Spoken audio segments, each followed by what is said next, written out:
welcome back to Gaystuck's Homestuck, Gaystuck edition. This is episode 3, and we will be going over all the gay moments in Act 5, Act 2, which is also the last act of Act 5. So as a reminder, what I'm doing here is I'm picking out all the explicit, or kind of subtle, I shouldn't say explicit, but all the gay moments that aren't just doing actions that can be interpreted as gay culture, but like actually having conversation with another person and expressing some sort of attraction that can be viewed, or something that can be viewed as gay attraction. As always, let me know if I missed anything, but let's get started here with the very, very beginning of Act 5, Act 2. We have Karkat going through John's life history and just watching him from being, I want to say born, but you know what I mean, like from landing on top of his grandma and from there on out. So Karkat realizes that he hates John so much, just deeply hates him. And so he's very excited about this because, for a while he was starting to think that he was just destined not to have a kismesis because of his constant ragey issues, that maybe he just couldn't hate someone that much because of just how much hatred he has on a general everyday basis. And then he sees John and everything clicks into place.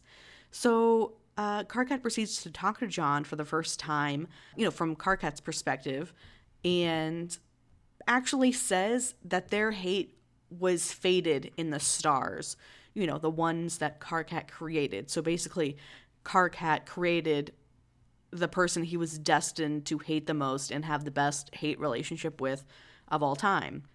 John, having talked to Karkat multiple times and having talked to other trolls multiple times, understands what's going on here and claims to not be a homosexual. So he can't, for one, he doesn't hate Karkat, and for two, he's apparently not a homosexual, so he can't reciprocate Karkat's feelings, which I like the distinction. I mean, I know it's a joke of, not a homosexual. Like, who even says I'm homosexual anymore, John? I mean, I know this was back in like 2009, 2010. I forget when this actual part came out. But, I mean, did people really say it then? Am I just remembering 8 years ago wrong? Anyway, so the fact that he specifies homosexual leads me to think that he doesn't know bisexuality exists, which he's 13. I'm not sure I realized it was a thing when I was 13, like maybe, but not really having a concrete idea of what it was. And for reference, I am bisexual now. Like, I mean, I was then, but I consider myself to be bisexual now, and I didn't really understand what it was when I was 13. So it's entirely possible John just knows that he likes girls. In theory, he's had crushes on celebrities, or actually at this point in time, he's had his potential crush on Vriska. So he's starting to, he realizes that he likes girls.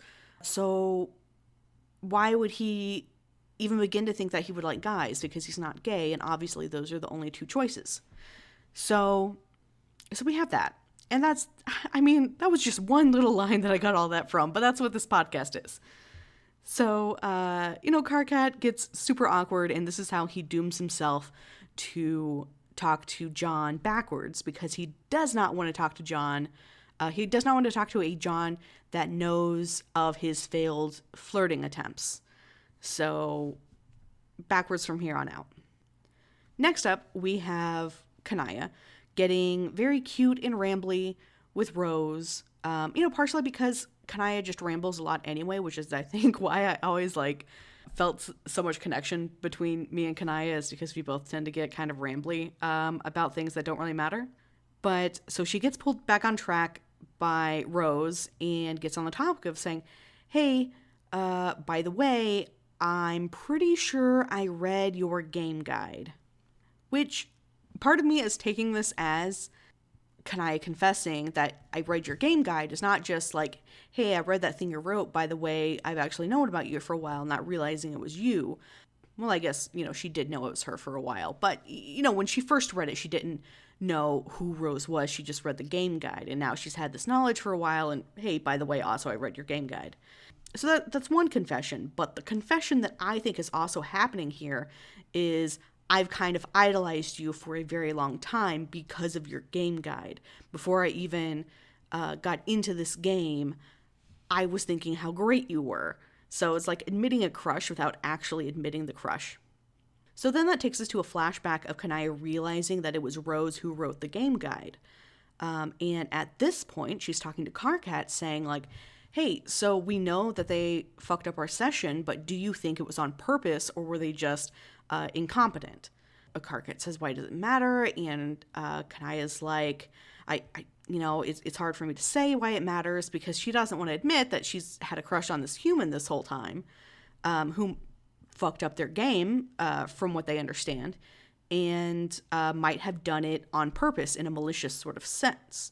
So, and even if they didn't do it on purpose, like still, they were incompetent enough to do that, and this is someone that she's been idolizing this whole time, so it's a lot of complicated feelings for Kanaya. And then, in that conversation with Karkat, we get an added bonus of how, Kanaya is obviously going to be focusing on Rose for this bit. And Karkat's like, yeah, whatever. I don't give a fuck about her. I'm going to be focusing on John. Which, we know why. So then Kanaya has what she thinks is her first conversation with Rose, which is actually John at Rose's computer. And all of her hopes have been dashed. All of her expectations, she's just been let down because obviously John is a lot different than Rose and talks a lot different. And I wouldn't say John's stupid, but he doesn't talk as intelligently as Rose does. In the same manner, like they're just different in that way. And so Kanaya, having read this very well-written, if rambly also, game guide, only to talk to John, who at first is pretending to not, or who at first Kanaya thinks is pretending to not be Rose when actually he isn't actually Rose, and just this whole big misunderstanding. And John's way more into pranking people than having people think he's smart. So we have that, and with Kanaya's hopes all dashed, she thinks that's it. Like, this has been a huge letdown. What am I even doing? And then she's frustrated because she's still curious about this person. She's had a crush on her this whole time. She's obviously intelligent, unless she just somehow made up that game guide or took it from someone else. I think was her suspicion at one time, was that Rose actually just copied it from someone else and then sent it off. So she continues to follow Rose throughout her time, but, still talking to her at different points in the time, not going quite as straightforward or backward as Karkat did. So then we get, Kanaya still complimenting Rose, at least mentally complimenting Rose on her fashion choices, and still like being kind of obsessed with Rose and seeing Rose be intelligent and talking to Rose and understanding Rose is still that same person she first thought she was when reading the game guide, and that the Rose she talked to the first time was some weird anomaly that she then later assumes she created when it was actually, again, John, which kind of gets her, more curious and just more obsessed. And then we get her watching Rose blow shit up, and she just has this like gay awestruck face like, well, shit. So then, after kind of viewing how Kanaya came to talk to Rose and how Kanaya came to think about Rose and everything, we go back to the conversation Rose and Kanaya were having about the game guide, and Rose is embarrassed that Kanaya read her game guide. She kind of didn't think anyone would, and then now, after having written it, she had all this time to look back on it and think about how embarrassing it was, and now someone that she totally has a crush on too, even though we're not saying it, has read this game guide, which that's always embarrassing to have someone read through like your old writings, especially when it was at a point you didn't really understand what was going on. You only had this sort of idea of what was going on. And so they both get kind of flustered about it, and Kanaya gets more rambly, saying that the game guide was very useful, gave her a lot of insight to the game and a lot of insight to the author, who she had no idea she would eventually meet. So, and they're talking some more, and what I thought was really interesting is how Rose is showing her crush by being surprised that Kanaya was a prospect dreamer instead of a Durst dreamer. And when pressed as to why that would be surprising, she claims she doesn't know. And maybe she doesn't, but I mean, to me, it's pretty clear that she has this connection with Kanaya, and she's surprised that that connection is not, at least in part, because they were both Durst dreamers. And so now she has some time to figure it out. That connection is because they're both very, very gay. And then we go back to, Kanaya's obsession with fashion. She's the one troll who cares about fashion, and suggests that they, kind of hang out as much as they can hang out, being in different sessions and everything, and make new clothes together. And it's intended as a distraction. Sorry, I have these bleeps in here, and I'm going to mute my volume. I didn't even think I'd get some stuff from my computer, but I'm too lazy to re-say what I was saying and edit that out. So anyway, Kanaya wants to get Rose into fashion and make some new clothes and have fun designing stuff, which is kind of a twofold distraction. Like, honestly, she does want to do that, but it's also because of Rose's upcoming blackout. So one, she wants Rose to have fun and not stress out so much before the blackout, but two, she wants to see if maybe she can change the blackout from happening and stop Rose from getting into all this dark shit. So Rose completely recognizes that that Kanaya is trying to distract her, and Kanaya basically admits that. And Rose says she appreciates Kanaya's attempt to pacify her as she scuffles down this black corridor. This immediately raises red flags for Kanaya, who recognizes doing that was one of the big reasons her flushed feelings for Vriska, were never reciprocated, and completely changes her mind, saying, Rose, do whatever you want, mess with all the black magics you want. I'm not going to, meddle with this anymore. And she says that she doesn't want to get stuck in that kind of pattern again. So basically, she was totally recognizing that this is, again, what I said had led to her being in the wrong quadrants with Vriska. And she doesn't want that to happen with Rose. This is where, it's completely obvious by this point that Kanaya understands she has feelings for Rose. It's still never explicitly stated up to this point. She's not as obvious as Karkat is, but there's no other reason that she would want to, avoid getting stuck as being in the pale quadrants than if she had flushed feelings for Rose already at this point. Rose catches this again about the whole pattern, and Kanaya awkwardly sidesteps it, and Rose just lets it drop. So up next, it's going to be one of, I believe, a couple instances where it's not strictly a gay moment, but what I kind of call gay foreshadowing, and I think I've mentioned this in previous episodes. But basically, Terezi and Dave are talking, and Terezi compares Dave to Karkat, saying they're alike in the fact that they're both complete smartasses, but Dave is just super chill about everything, while Karkat is, very shouty about everything, which this reminded me of a post I saw on Tumblr that, grabbed a couple of things that Karkat said, a couple of things that Dave said, and then just changed whether they were capitalized or not. And it became almost impossible to tell the difference between who was talking, because they both speak a lot alike, especially Karkat later on, who gets kind of more shitposty than, angry, I guess. And so I thought that was very interesting kind of comparison there. And then another one is Karkat showing how much he knows Dave, despite not really talking to him all that much. Because, he talked to John, obviously, and then he talked a lot to Jade, but not really talked to Dave or Rose that much at this point. But he's able to lure Dave to the memo he wants Dave and John to be in by apparently cyber booby-trapping it with shitty clip art.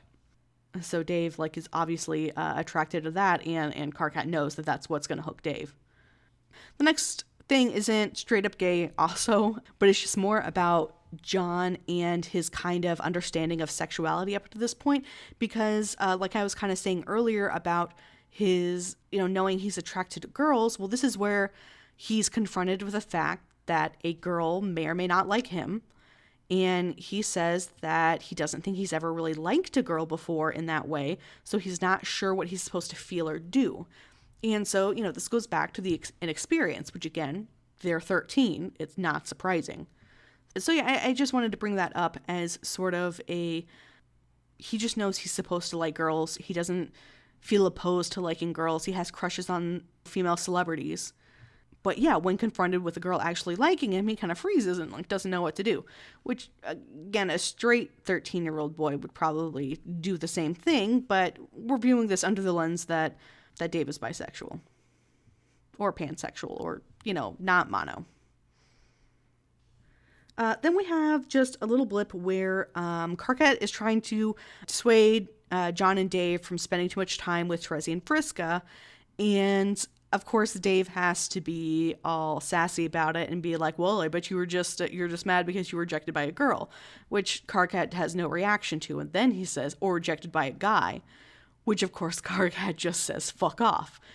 AKA, you totally hit the nail on the head. Which, of course, is just another reference to Karkat being rejected by John, who does not know this at this point in time. So we have more Aqueous just being real uncomfortable to talk to by just, Karkat's giving him orders and he's like, yes, give me more orders. That is an order to order me around some more. And just Karkat being, just stop getting off on me giving you orders. But as we know, Aqueous is horny on main, so that's never going to stop. And we kind of have a similar situation with Aridin, who pitch flirts with absolutely everyone. But like with Aqueous, I'm still going to mention it whenever it comes up as gay. So this time his current obsession is with Solux, and how Solux is definitely his big rival. And I don't mention it later on in I don't grab any more screen caps of this, but that big fight with the Solux later on in Act 5, Act 2, is kind of born from this, of him trying to find the perfect rival, and that's where he kind of goes off and just starts killing everyone and starts getting everyone else to kill everyone, or, well, I guess he doesn't really do that, but that kind of triggers, okay, well, everyone is killing everyone now. So yeah, that was just a brief mention here, how Aridin just pitch flirts with literally everyone. And then we have Kanaya being caught ogling Rose, according to Terezi. Though Kanaya, at this point in time, claims to find Rose just intoxicatingly underwhelming. But obviously we know what's actually going on. So this next piece I find kind of interesting because we kind of ended the Kanaya and Vriska thing kind of on a sad note last time, with Kanaya realizing that, she's definitely stuck in the pale quadrants when it comes to Vriska, and finally giving up after watching Vriska kiss Tavros.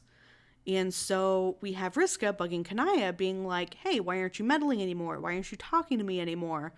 That was really cool. We used to do all these things together. You used to talk to me all the time. And I think kind of the implication is now I am definitely getting up to some stuff that people should be meddling in, and you're not doing it like you should be. Or like Vriska would expect her to be. And Kanaya's just kind of done with it. She's done... she was never really interested in a pale quadrant with Vriska anyway. And the reason I'm just saying pale quadrant instead of specifically Auspice or anything is because I feel like there was kind of a leaning towards the more allegiance too, but definitely more often the Auspice. And that was never her goal with that relationship. And so once she stopped kind of draining herself, trying to get Vriska to notice her basically, and giving everything in to try to help Vriska out and try to keep Vriska out of trouble, she was just done. She just didn't mess with Vriska anymore. And I think that's part of getting over your crush, is having to give yourself some distance from them. And that's clearly what Kanaya is doing now. And Vriska is still completely clueless because she knows something is up. But her guess is that Kanaya is jealous because she saw Vriska kissing Tavros, which is correct, except she thinks that Kanaya had a crush on Tavros. And I'm going to say Tavros' name differently every time. Sometimes I'm going to be saying Tavros, sometimes Tavros, whatever. Anyway, so, Vriska is just really on the ball with this. Next up is just a little blip of Nepeta saying that Jade is her favorite human, and how despite Jade kind of rebuffing her because, she's just another troll who's talking about future stuff, Nepeta's still going to try to get on Jade's good side because she wants to be friends with Jade. And that's very cute. And Nepeta is very cute, and it's all very cute. And speaking of Nepeta, I've been kind of considering whether I want to go back and add on Nepeta's shipping charts to this, because even though it's not as direct as, these people talking and you can see some gay subtext or just plain old text, there's still like hints at gay relationships. Whether or not those actually end up being canon, or if any of us actually see those being a possibility or whatnot. I mean, there's still like same gender relationships that are at least, shipped basically. So I might go back and add that on at a later time, even though, by now we're kind of past all of her shipping charts, but, it's just something that I feel is worth mentioning. So then there's more Aqueous, which I feel it's a little bit different this time because, yes, it does start with him talking to Dave, just his usual, like, hey, you seem to be the highest blood of the 4 humans, or maybe not the highest blood, maybe your group doesn't go off of blood like the humans don't, but you seem to be the most royal, the most noble, whatever. And obviously trying to score points there, and then getting just uncomfortable and sexual during their wrap-off, and just normal Aqueous stuff. But then what I like is how bothered he gets by Dave's show of strength whenever Dave crushes those, or slices through those columns in order to get the broken sword. Just seeing, Aqueous kind of flabbergasted from that and kind of like, hold on a second. I think it's a real interesting. It's a bit above his normal just I'm creepy and everyone needs to give me orders. I mean, it's kind of in the same vein, but I still like it. It's just another little kind of gay foreshadowing with Terezi comparing Dave and Karkat again, and how they both tend to be very blunt and literal minded, which again, it's just more fuel for the fire. And thinking of Karkat, next up we have John talking to Jade about him and how angry and funny he is and how he loves Karkat so much and da-da-da-da-da, Karkat's great. And Jade being like, what are you talking about? I had to talk to 2 of them at the same time. It was awful. And John, of course, is loving the idea of talking to 2 Karkats at once, because what could possibly be better than 1 Karkat, but 2 Karkats, which is a very straight thing of John to say. And this is a small moment between Rose and Kanaya, in which Rose attempts to joke about her upcoming blackout, the grimdark death, as she calls it. And Kanaya making sure is like, hey, I've been trying to like joke around and be funny here, but this is not funny to me. This is not a joking matter. Please do not joke about this. I am concerned for you and for what will be coming up. Like I kind of mentioned in the last episode, there hasn't been a whole lot of real explicit Vriska and Terezi content for me to kind of latch on to, which I don't know why I'm so focused. I think I'm kind of so focused on this because like I just expect there to be, because they're a very popular ship. But I do have this moment here in which Dave and Terezi are talking again. And, Dave kind of like mentions is like, oh yeah, you totally have like his messes thing going on. Terezi, of course, denies it and is like, no, that's totally not what this is. But then later when Dave says that she's totally obsessed with Vriska, that's not denied. So, that's there. Like, Terezi and Vriska are definitely obsessed with each other, whether we interpret that as a Kismesis thing, especially in this part of the time frame. Definitely probably the case. And also in this conversation, there is a mention of Dave apparently being totally obsessed with beating John, who now has cool windy powers and a hood and everything. They're just 2 people who are totally obsessed with someone of their same gender, but definitely not in a gay way for sure. Up next is just the second recap, in which, again, it's a recap, so I've gone over the stuff that's in it already, but I just want to make a mention of how, yes, Karkat, in case you couldn't tell, was totally in hate with John for a while at least, and that's totally in there. That's a canon thing. He really definitely thought that they were fated in the stars, just in case you didn't know. And then also a mention of Terezi and Vriska's rivalry. Then we have Kanaya talking to Jade about how Kanaya definitely should have been talking to Jade earlier because she shares so much in common as far as roles with Jade. Like, Jade has a similar role to what Kanaya did in her session, and how she just got off track, like being too obsessed over Rose, basically, and kind of lamenting the fact that apparently she's just way too attracted to bad girls to pay attention to what she should probably pay attention to, which is fantastic. So up next is a game sequence that doesn't have quite as extended talking as some of the other game sequences did. So there's just going to be a lot of kind of little blips in a row for the most part. First up is Aridin thinking that he and Karkat have a pact. So why is Karkat being so shitty? Because aren't they great friends? And this will come up again a bit later. So this is kind of like starting it off like, Aridin's just hurt because he and Karkat are supposed to have a pact and be fantastic and everything. And then there's a bunch of Karkat worrying about Gamzee, just a couple of different mentions about how, where's Gamzee? Gamzee shouldn't be alone. Like, everything's going to shit because Gamzee isn't here. And just really concerned about Gamzee's whereabouts. We also have Karkat being a true and gay friend to Solix by not giving a shit about Solix's problems, which doesn't make Solix have to keep talking about his deep feelings for longer than he has to, or with more people than he has to, so he can kind of keep that contained and under control. After the game segment, Karkat starts to realize that Gamzee is off the rails, which is completely unbearable to Karkat. It's the final straw. He says, no. He says, no. Please don't tell me you went crazy. I couldn't take it on top of all of this. So it's the last straw. Like, Gamzee going crazy, something bad surrounding Gamzee is just the worst thing that could happen, especially on top of everything else. And so then we go back to Aridin and Karkat, which is Aridin in the past, which is why he thinks he has to pact with Karkat, because Karkat brings it up here. But really, the whole thing is Aridin pitch flirts with absolutely everyone, but he hasn't been, doing much red solicitation. Pretty much once he struck out with Feferi, that was about it. But here he is with Karkat, and, like I've said, they've talked previously about, relationships and stuff, even before entering S-Grub.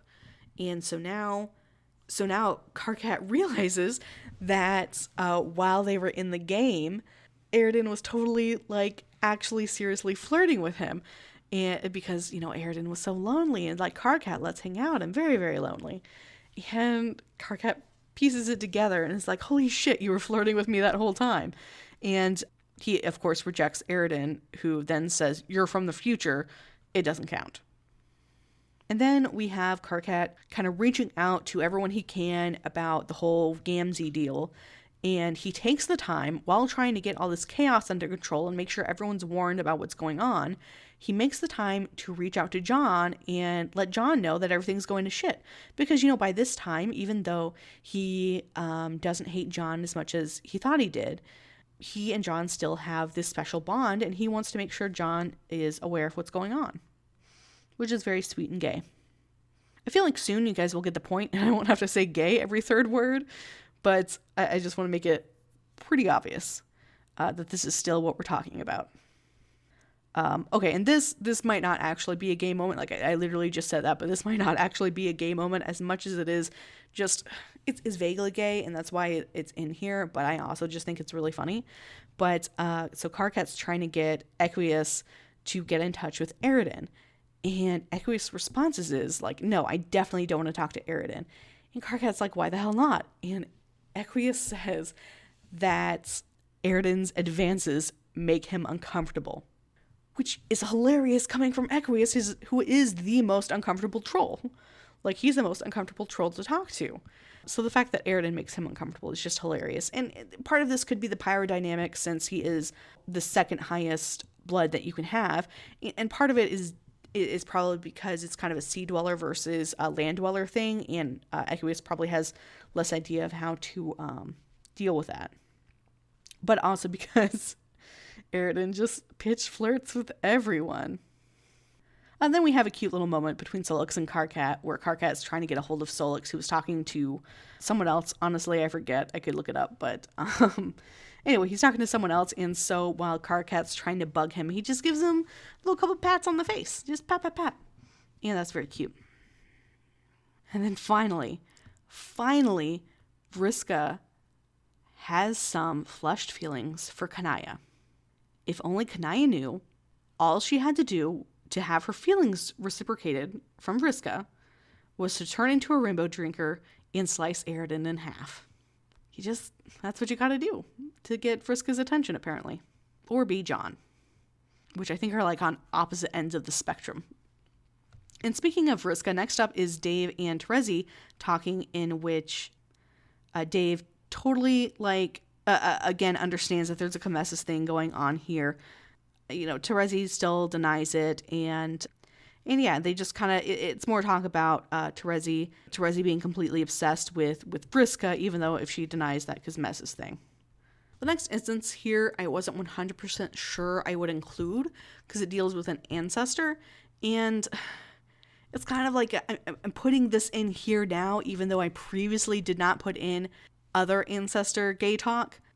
I don't know. I'm mostly including this in because it's here as it's meant to be a reflection of Vriska and Terezi's sort of rivalry, because we go to their ancestors' rivalry, or what could have been a fantastic rivalry if Vriska's ancestor Mindfang wasn't in a position in which she needed to cause Red Glare's death. And she laments the fact that they could have had, just a great black romance going on, but unfortunately things happen. And by things happen, I mean murder. And by murder, I mean indirect murder. More like mind control, because, Then we have a little blip of Rose and Dave joking about Dave's underlying gayness, which I believe I brought up in the first episode, that's kind of like a joke there that they talk about, and Dave avoids by not taking it seriously. And again, I bring this up because eventually Dave, partially because that's the whole point of this, but also because Dave does in fact get with Karkat, so it's not all just like joking around like, haha, you're so gay. There's something there. Even though this something is because Dave apparently has repetitive and disturbing puppet dreams, which who can blame him? And this section gets bonus points because it mentions Freudian theory is full of shit. And it's all Gamzee from here. So first we have a blast of the past with Gamzee overtly flirting with Tavros, who has no idea what to do about it. Like, they just finished a rap-off, and Gamzee is like, yeah, you should make your way over to my hive and, like, hang out and then, like, maybe make out a little. So, not really subtle about that. Tavros, of course, again, having no idea what to do with it. Because when does Tavros ever have any idea of what to do with people flirting with him or suggesting making out? And I'd actually forgotten about that, and I was kind of wondering where all the Tavros and Gamzee shippers were coming from, besides the fact that any fandom will come up with shipping for any two characters that are in it. But, I mean, here we are. And then we get to kind of more, I mean, I included it in here, so I am considering it flirting of a sense, but it's present time where Gamzee is off the rails, and he's talking to past Dave, and saying, it's like, haha, I like you, totally, like, kind of flirty, and it's like, I would love to add your head to my collection, which is a bit much. And then we end with the fantastic more allegiance between Gamzee and Karkat. The only more allegiance many people remember besides Nepeta's and Equius's. Because it's just the most obvious there. It's like, who's the best morals? It's Karkat and Gamzee. So it's very sweet. Karkat paps Gamzee until Gamzee calms down and stops being so murderous and awful. And yeah, and it's very sweet and cute. And that is, it's pretty fitting to end our final gay relationship of Act 5, Act 2, or, well, I guess just really Act 5. Okay, thank you guys for listening to the third episode of Gaystuck, or I guess watching it.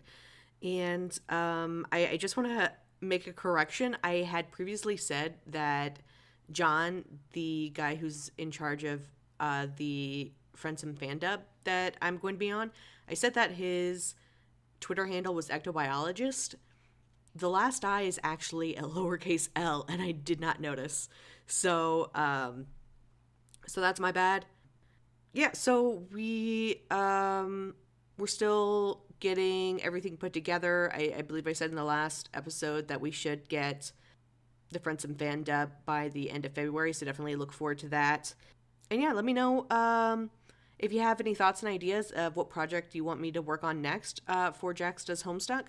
I have a couple ideas, but your input would really be great. And definitely let me know if I missed anything, and I can go back and like make an episode where I just talk about all the different bits I missed, or I can add it on at the end, or I definitely want to talk about it.